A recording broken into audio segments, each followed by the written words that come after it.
Continuing a Vedic Reader for Students by Arthur A. Macdonell. And we are in the introduction.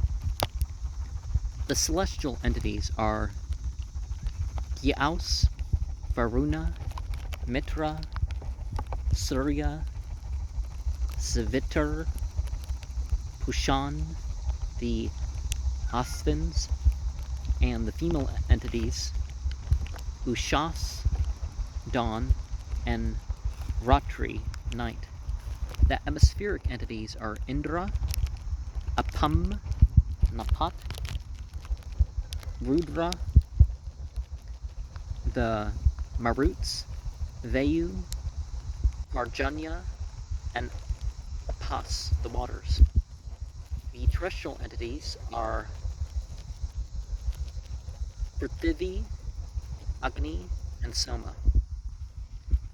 This reader contains hymns addressed to all these entities, with detailed introductions describing their characters in the words as far as is possible of the Rig Veda itself.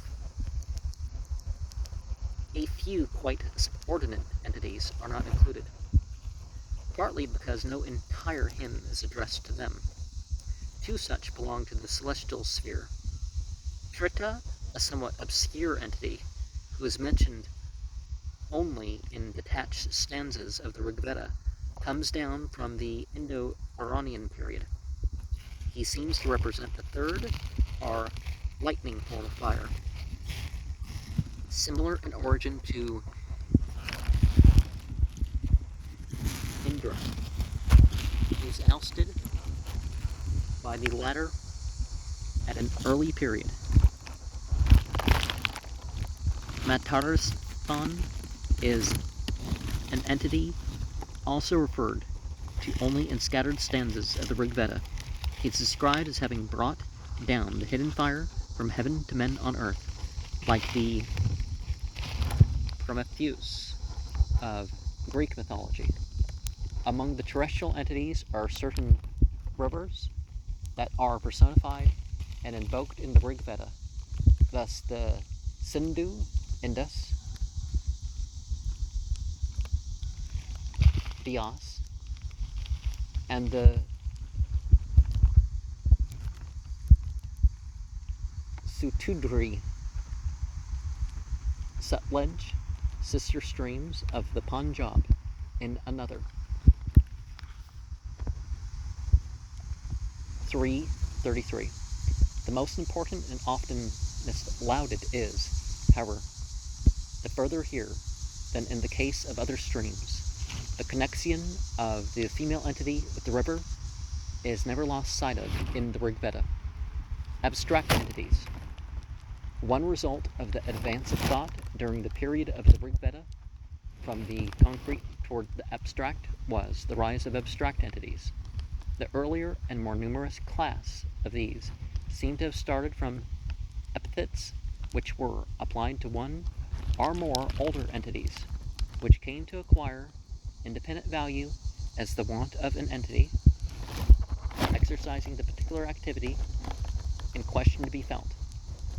We here name denoting either an agent formed with the suffix ter or tar, such as Dhatur, creator, or an attribute such as Prajapati, lord of creatures. Thus, Dhatur, otherwise an epithet of Indra, appears also as an independent entity.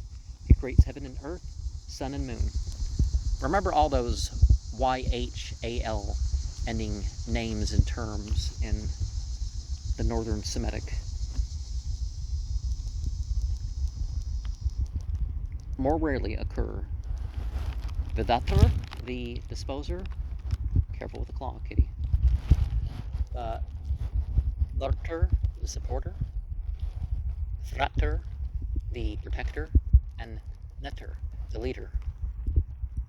The only agent entity mentioned at all frequently in the Rig Veda is Devashter, the artificer, though no entire hymn is addressed to him. He is the most skillful of workmen having among other things fashioned the bolt of Indra and a new drinking cup for the entities. He is a guardian of Soma, which is called the food of Devashtar, and which Indra drinks in Devashtar's house. He is the father of Saranyu, wife of Vivaswant, and mother of the primeval twins, Yama and Yami. The name of the solar entity, Savitar, the stimulator, belongs to this class of ancient entities. See page 11. There are a few other abstract entities whose names were originally epithets of older entities, but now become epithets of the supreme entity who was being evolved at the end of the Rig Vedic period. These appellations, compound in form, are of rare and late occurrence. The most important is Rajapati, Lord of Creatures, originally an epithet of such entities as Savitar and Soma. This name is employed in a late verse of the 10th book to designate a distinct entity in the character of a creator. Similarly, the epithet of Visvakarman, all creating, appears as the name of an independent entity, to whom two hymns, 1081 and 82, are addressed. Hiranyagarbha, the golden germ, once occurs as the name of the supreme god, described as the one lord of all that exist. In one curious instance, it is possible to watch the rise of an abstract entity of this type. The refrain of a late hymn of the Rig Veda, 10:121, is Kasma'e Devaya Havisha Vivema. To what entity should we pay worship with oblation? Well, Deva is kind of like a word for angel, but this led to the word Ka, who, being in the latter Vedic literature as an independent name, Ka of the supreme entity. The only abstract entity of this type, occurring in the oldest as well as the latest parts of the Rig Veda, is Brihaspati. We're going to see that on page 83 of this book. The second and smaller class of abstract entities comprises the personifications of abstract nouns. Now, I use the word entity instead of deities because I don't believe all these things are deities, and it's just easier than switching back and forth. But remember, the Kadingara, as the term, the god of heaven and earth, was a term used in some cuneiform text. So there are 7 or 8 of these occurring in the 10th book. 2 hymns, 83, number 84, are 83 and 84 are addressed to Manu, wrath, and see in the Vestin you have Ma'en'u, or Manu, and 10:151 to Shraddha, faith, Anumati, favor, of divinity, Aramati, devotion, Sunurata, bounty, Asuniti, spirit life, and Nirati, decease, occurs only in a few isolated passages. A purely abstract entity, often incidentally celebrated throughout the Rig Veda, is Aditi, liberation, freedom, literally unbinding, whose main characteristic is the power of delivering from the bonds of physical suffering and moral guilt. She, however, occupies a unique position among the abstract entities owing to the particular way in which the personification seems to have arisen. She is the mother of the small group of entities called Adityas, often styled sons of Aditi. This expression at first most probably means nothing more than sons of liberation according to an idiom found in the Rig Veda and elsewhere. The word was then personified, with the curious result that the mother is mythologically younger than some, at least, of her sons, who, for instance, Mitra, date from the Indo-Iranian period.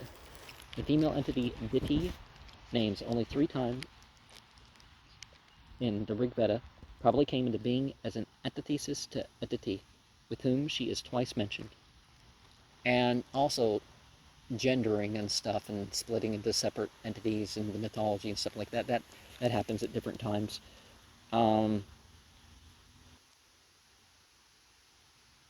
But sometimes it's part of the myth that somehow, the logical order of the occurrence of the family is kind of broken up when it comes to these entities, which on some level could somehow be true. I don't know. Female entities play an insignificant part in the Rig Veda. The only one of importance is Ushas, and we see that on page 92 of here. Next comes Sarasvati, celebrated in 2 whole hymns, 661, 795, as well as parts of others, and Vach, speech. Uvacha is a very common term in some of the Vedic verses that I've related. 10, 71, and 125, with 1 hymn each, are addressed Prithvi, earth, 584, Ratri, night, 10, 127, and we see that on page 203, and Aranyani, female entity of the forest, 10, 146. Others are not only sporadically mentioned. Others are only sporadically mentioned. The wives of the great entities are still more insignificant, being mere names formed from those of their consorts, altogether lacking in individuality. Such are Agnayi, Indrani, Varunani, spouses of Agni and Indra and Varuna, respectively, dual divinities. A peculiar feature of the religion of the Rig Veda is this invocation of pairs of deities whose names are combined as compounds, each member of which is in the dual. Now, this way is actually addressed in the Quran, but it's not, as it's aspects of the same deity, and it is peculiar mythology outside these 2 sources, right? Through Muhammad and through the Vedic literature. About a dozen such pairs are celebrated in entire hymns, and about a dozen more in detached stanzas. By far the largest number of hymns is addressed to the couple Mitra Varuna, though the names most frequently found as dual compounds are those of Vyava, Prithvi, heaven and earth, page 36, the later pair having been associated as universal parents from the Indo-European period onwards, in all probability furnished the analogy for this dual type, groups of entities. There are also a few more or less definite groups of entities, generally associated with some particular entity. The Maruts, page 21, who all attend on Indra, are the most numerous group. The smaller group of the Adityas, of whom Varuna is the chief, is constantly mentioned in company with their mother Aditi. Their number is stated in the Rig Veda to be 7, or with the addition of Martanda 8. One passage, 227:1, enumerates 6 of them: Mitra, Aryaman, Bhaga, Varuna, Daksha, Amsa. Surya was probably regarded as the 7th. A much less important group without individual names or definite number is that of the Vasus, whose leader is generally Indra. There are finally the Visvadevas, and we'll see that mentioned in page 147, who, invoked in many hymns, form a comprehensive group, which, in spite of its name, is strange to say sometimes conceived as a narrower group associated with others like the Vasus and Adityas, lesser entities. Besides those considered to be higher gods, a number of lesser divine powers are known to the Rig Veda. So when we're talking about the jinn and stuff like that, we're definitely in the Malaika, or the light beings and the fire beings, and however you're going to define that sort of thing. This idea, oh, they don't have hierarchy, they're of an higher world. Well, they still kind of do, but The most prominent of these are the Booths, who are celebrated in 11 hymns. They are a deft-handed trio who, by their marvelous skill, acquired the rank of deities. Well, a lot of the hero things, right? Among their 5 main feats of dexterity, the greatest consisted in transforming the bowl of Tvaster into 4 shining cups. The bowl and the cups have been variously interpreted as the moon with its 4 phases, or the year with its seasons. The Rbos further exhibited their skill in renewing the youth of their parents, by whom heaven and earth seem to have been met. Occasional mention is made in the Rig Veda of an Apsaras, a celestial water nymph, the spouse of a corresponding genius named Gandharva. In a few passages, more Apsaresses than one are spoken of, but the only one mentioned by name is Urvasi. Gandharva is in the Rig Veda a single being like the Gandharva of the Avesta, who dwells in the aerial sphere, guards the celestial soma, and is, as in the Avesta, connected with the waters. There are lastly a few entities of the tutelary order, guardians watching the welfare of house or field. Such is the rarely mentioned Vastoshpati, lord of the dwelling, who is invoked to grant a favorable entry, to remove disease, and to bestow protection and prosperity. Kshetrasya Pati, lord of the field, is besought to grant cattle and horses, and to confer welfare. Sita, the furrow, is once invoked to dispense crops and rich blessings. In addition to the great phenomena of nature, various features of the earth's surface, as well as artificial objects, are to be found deified in the Rig Veda. Thus, besides rivers and waters, page 115, already mentioned as terrestrial female entities, mountains are often addressed as divinities, but only along with other natural objects, are in association with those that they do consider to be gods. Plants are regarded as divine powers, one entire hymn, 1097, being devoted to their praise, chiefly with reference to their healing properties. Sacrificial implements, moreover, are deified. The most important of these is the sacrificial post, which is praised and invoked in a whole hymn, 3-8. The sacrificial grass, Varhis, and the divine doors, Devaro, Devi, which lead to the place of sacrifice, are addressed as female entities. The pressing stones, Gravanas, are invoked as entities in 3 hymns, 1076, 94, and 175, spoken of as immortal, unaging, mightier than heaven. They are besought to drive away demons and destruction.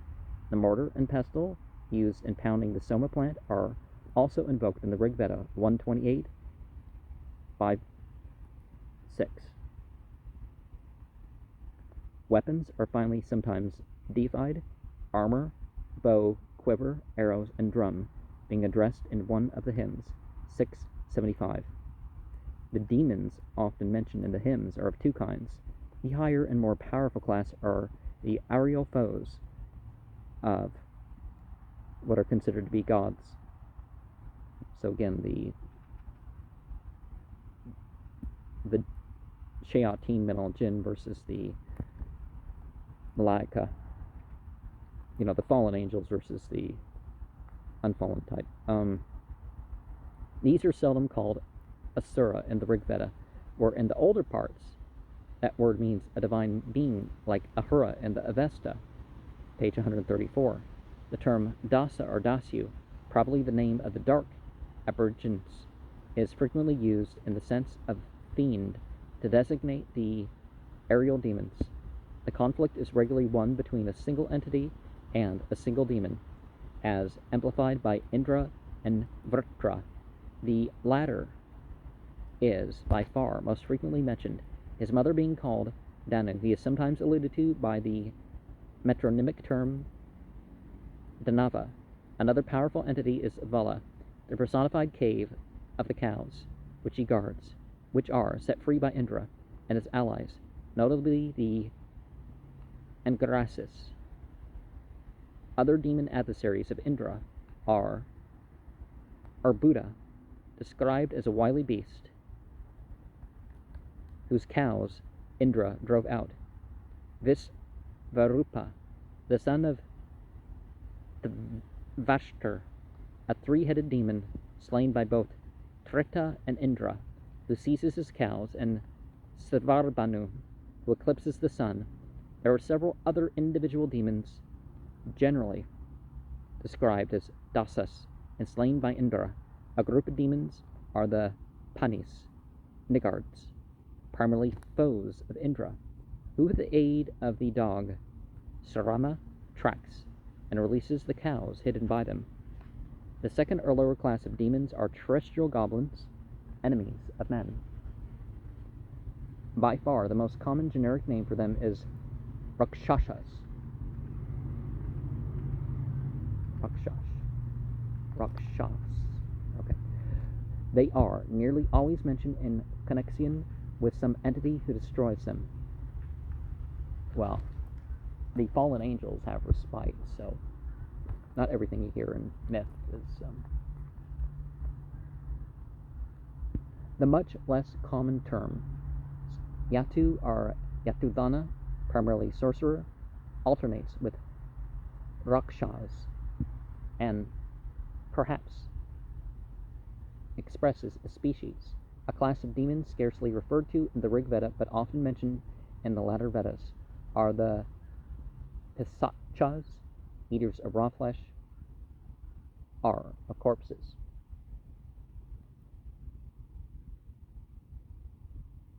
And one of the things in the Western tradition, we see all these names in grimoires, and some of it's quite clear. There's a bunch of legions, so it's like a species.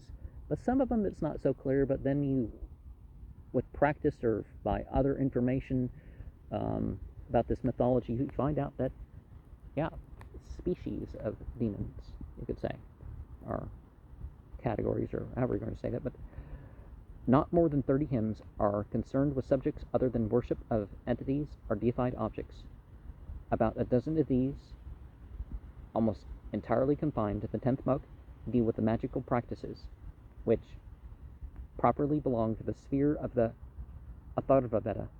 Their contents are augury, 2, 42 and 43, are spells directed against poisonous vermin, 1, 191, are disease, 10, 163, against demon destructive of children, 10, 162, are enemies, 10, 166, are rival wives, 10, 145.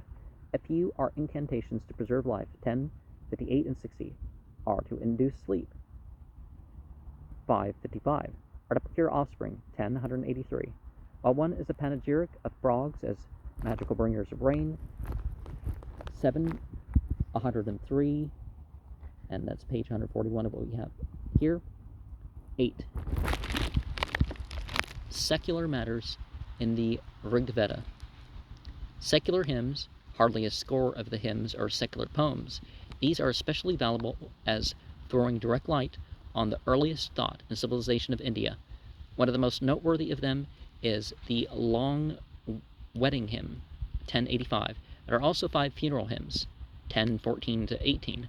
4 of these are addressed to entities concerning the future life. The last, however, is quite secular in tone and gives more information than any of the rest about the funeral customs of early Vedic India. Page 164 as we go over that, and that's not secular. This is all sacred stuff, you know. But in the Western way, we kick some of the stuff out of our sacred life for some reason. Mythological dialogues. Besides several mythological dialogues in which the speakers are divine beings, 462, 10, 51, 52, and 86 and 108, there are 2 in which both agents are human. One is a somewhat obscure colloquy, 1095, between a mortal lover, Pururavas, and the celestial nymph, Urvasi, who is on the point of forsaking him. It is the earliest form of the story which, much more than 1,000 years later, formed the subject of Kalidas's drama, Vikra Urvasi. The other 10 is a dialogue between Yama and Yami, the twin parents of the human race.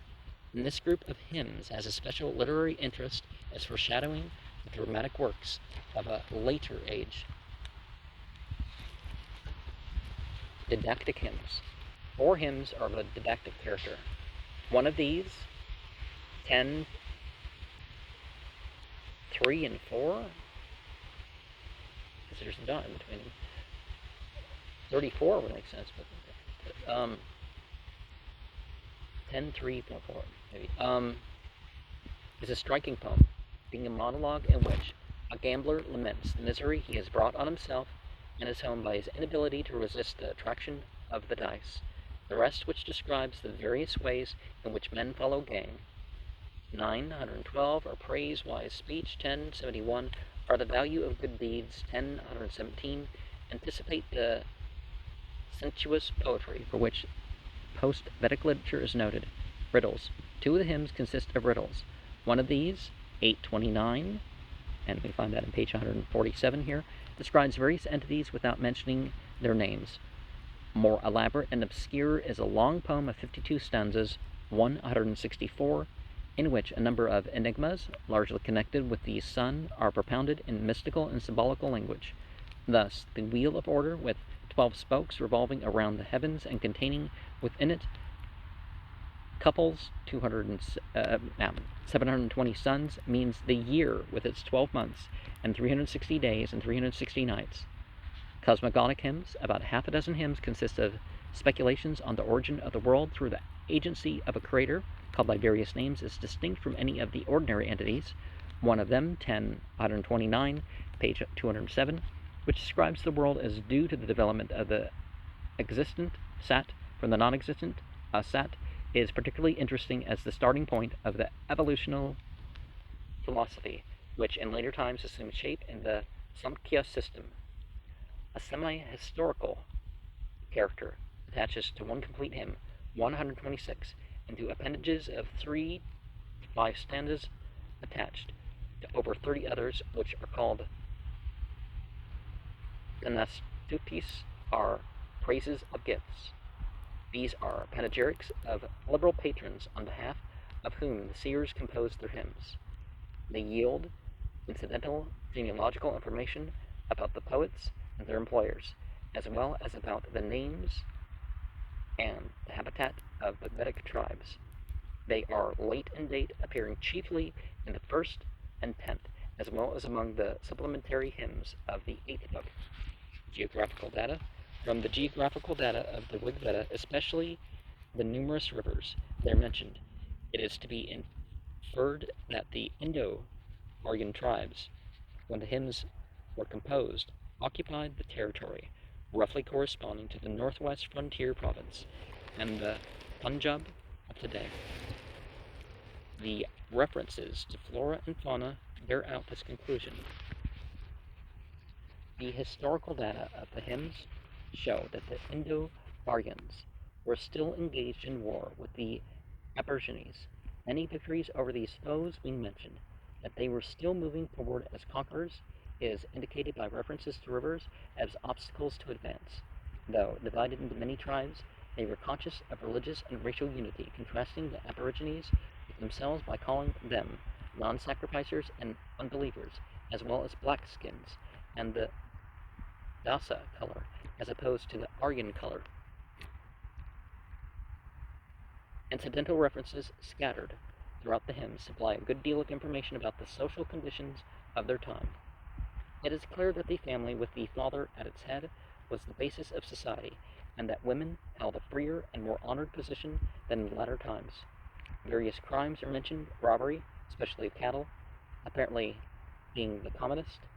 Debt, chiefly as a result of gambling, was known. Clothing consisted usually of an upper and lower garment, which were made of sheep's wool. Bracelets, anklets, necklaces, and earrings were worn as ornaments. Men usually grew beards, but sometimes shaved. Food mainly consisted of milk, clarified butter, grain, vegetables, and fruit. Meat was eaten only when animals were sacrificed. And for some, they ate nothing unless it was religiously dedicated. Well, a lot of people. And that's actually one of the goals of spiritual life, is not to eat unless it's spiritually dedicated. It's procurement. The whole stage was through certain principles. So they weren't vegetarians. The Vedic religion wasn't promoting vegetarianism, as it was promoting certain ethics of the slaughter and consciousness involved in the whole process. The commonest kind appears to have been beef, as bulls were the chief offerings to the entities. Two kinds of spirituous liquor were made. Soma was drunk at religious ceremonies only, while Surya, extracted from some kind of grain, was used on ordinary occasions. Now, we see particularly in the age of Taurus, this bull cult stuff. Yeah, the Apis bull thing was actually from a different period in Egypt, but well, I mean, when it was at its height, but and then it became lambs and were the main one. But anyways, that's a different thing. Occupations. One of the chief occupations of the Indo-Aryan was warfare. Well, for the Kshatriyas, right? He fought either on foot or from a chariot, but there is no evidence to show that he ever did so on horseback. The ordinary weapons were bows and arrows, but spears and axes were also used. Cattle breeding appears to have been the main source of livelihood, cows being the chief objects of desire and prayers to the entities, but agriculture was also practiced to some extent. The fields were furrowed with a plow driven by bulls. The corn was cut with sickles, being then threshed and winnowed. Wild animals were trapped and snared, or hunted with bows and arrows, occasionally with the aid of dogs. Boats propelled by paddles were employed, as it seems mainly for the purpose of crossing rivers. Trade was known only in the form of barter, the cow representing the unit of value in exchange. Certain trades and crafts already existed, though doubtless in a rudimentary stage. The occupations of the wheelwright and the carpenter were combined. The smith melted ore in a forge and made kettles and other vessels of metal. The tanner prepared the skins of animals. Women plaited mats of grass or reeds, sewed and especially wove, but whether they ever did so professionally is uncertain. Amusements among these chariot racing was the favorite.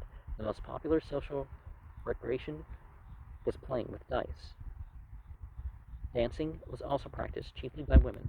The people were fond of music, instruments being the drum, dungubi, the flute, vana, and the lute, vina. Singing is also mentioned. 9. The literary merit of the Rig Veda. The diction of the hymns is on the whole natural and simple, from the use of compounds and more than two members. Considering their great antiquity, the hymns are composed with a remarkable degree of metrical skill and command of language, but as they were produced by a sacerdotal class and were generally indicated to accompany a ritual no longer primitive, their poetry is often impaired by constant sacrificial allusions. This is especially noticeable in the hymns addressed to the two ritual entities, Agni and Soma, where the thought becomes affected by conceits obscured by mysticism. Nevertheless, the Rig Veda contains much genuine poetry. Well, ritual is supposed to create certain experiences and certain effects, so it's not obscured. It elucidates things if you are practiced with it or you look into it in depth as an armchair magician, as people call it. As the entities are mostly connected with natural phenomena, the praises addressed to them give rise to much beautiful and even noble imagery. The degree of literary merit in different hymns naturally varies a good deal, but the average is remarkably high. The most poetical hymns are those addressed to Dawn, equal if not superior in beauty to the religious lyrics of any other literature. Some of the hymns to Indra show much graphic power in describing his conflict with the demon Vrtra. The hymns to the Maruts, are storm entities, often depict the mighty onset of the wind. One hymn to Parjanya, verse 583, paints the devastating effects of the rainstorm with great vividness.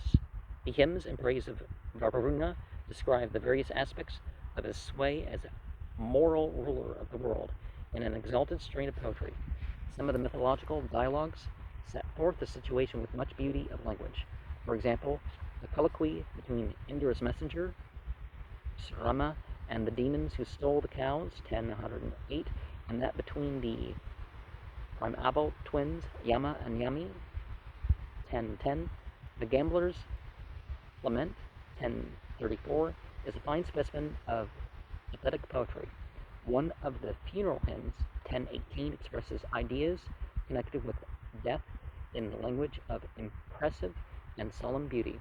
One of the cosmogonic hymns, 1029, illustrates how philosophical speculation can be clothed in poetry of no mean order. 10. Interpretation. In dealing with the hymns of the Rig Veda, the important question arises: to what extent are we able to understand their real sense, considering that they have come down to us as an isolated relic from the remotest period of Indian literature? The reply stated generally is that, as a result of the labors of Vedic scholars, the meaning of a considerable proportion of the Rig Veda is clear, but of the remainder, many hymns and a great many single stanzas or passages are still obscure or unintelligible.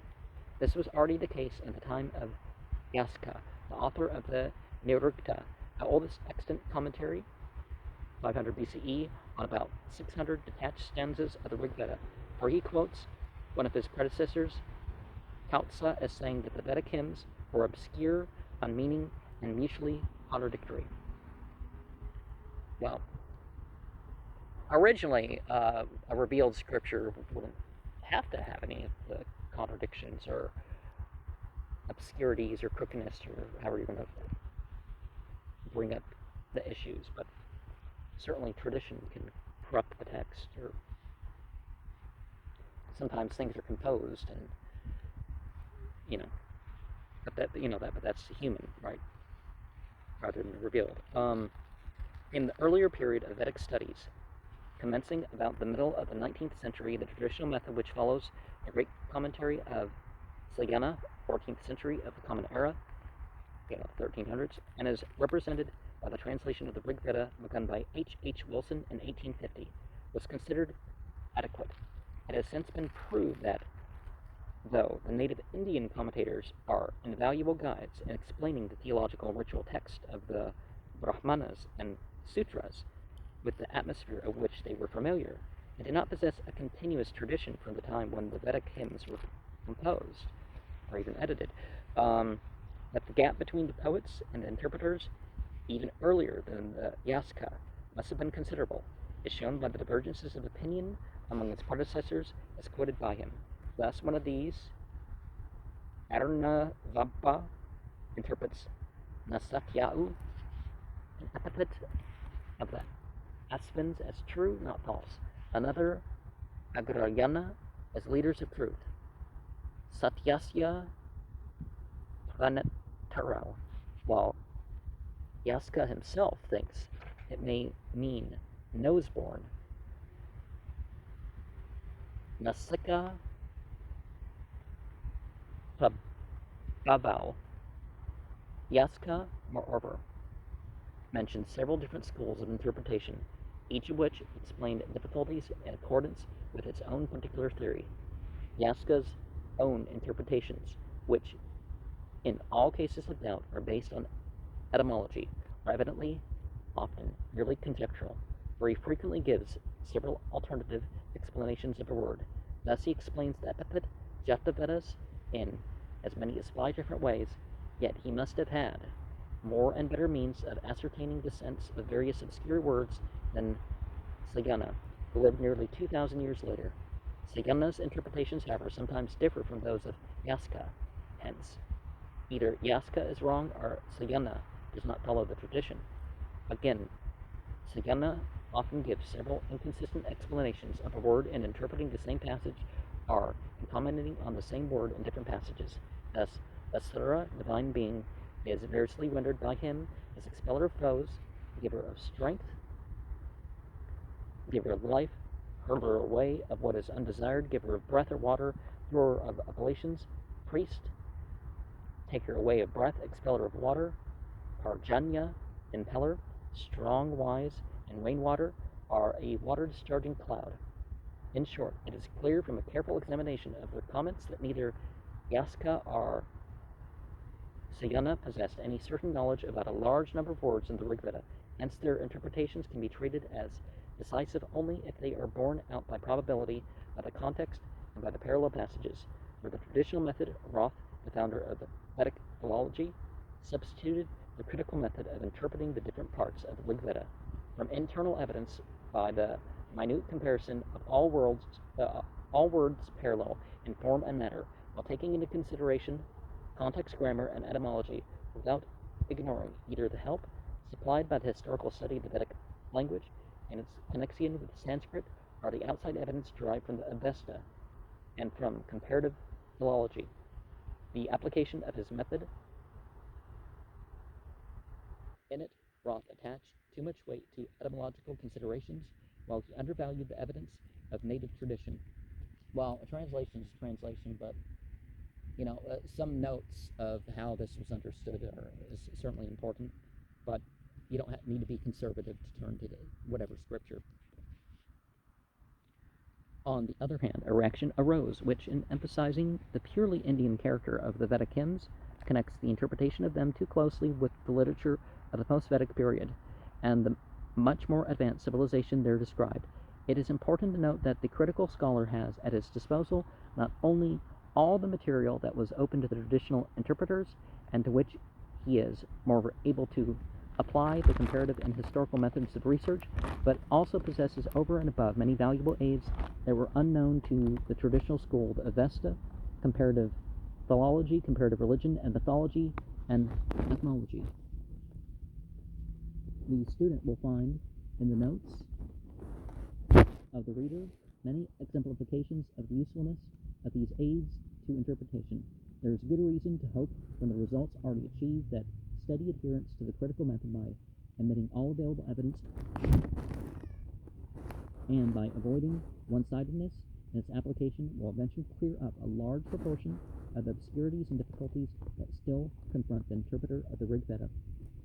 So, of the errata, page 14, line 27, for Sittipado, read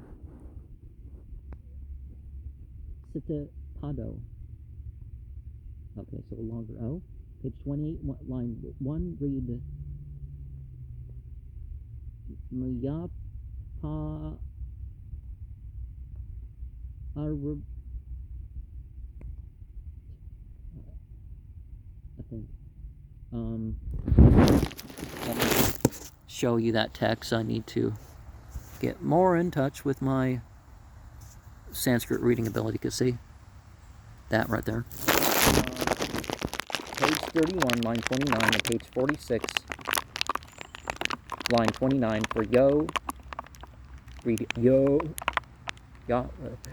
48 headline for 1:12:4. Read 2:12:4. Page 51, line 31 for yo. Read yo for 60. Line 13 for no. Read no. Not no. Okay. 69, line 2 for tum. Read tum. For page 68, 70, 71, and 75, the headlines for apam, read apam. Wait, they're printing this the same. One dot below the M. Page 118, headline for apas, read apas. 125, line 12 for visvachakashas, read visvakashas. Akshas. Page 128, line 3 for new, read new. And page 139, line 14 for the Bidako, read the Bidako.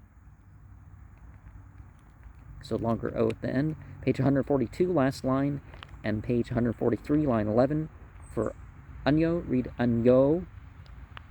Page 144, headline for Mandukas, read Mandukas. It's transliterated the same here. I don't know what they did. Page 179, line 26 for Ta, read Ta. Page 184, line 17 for Ta, read Ta. Page 224, headline, and line 1 for a beta, read a beta.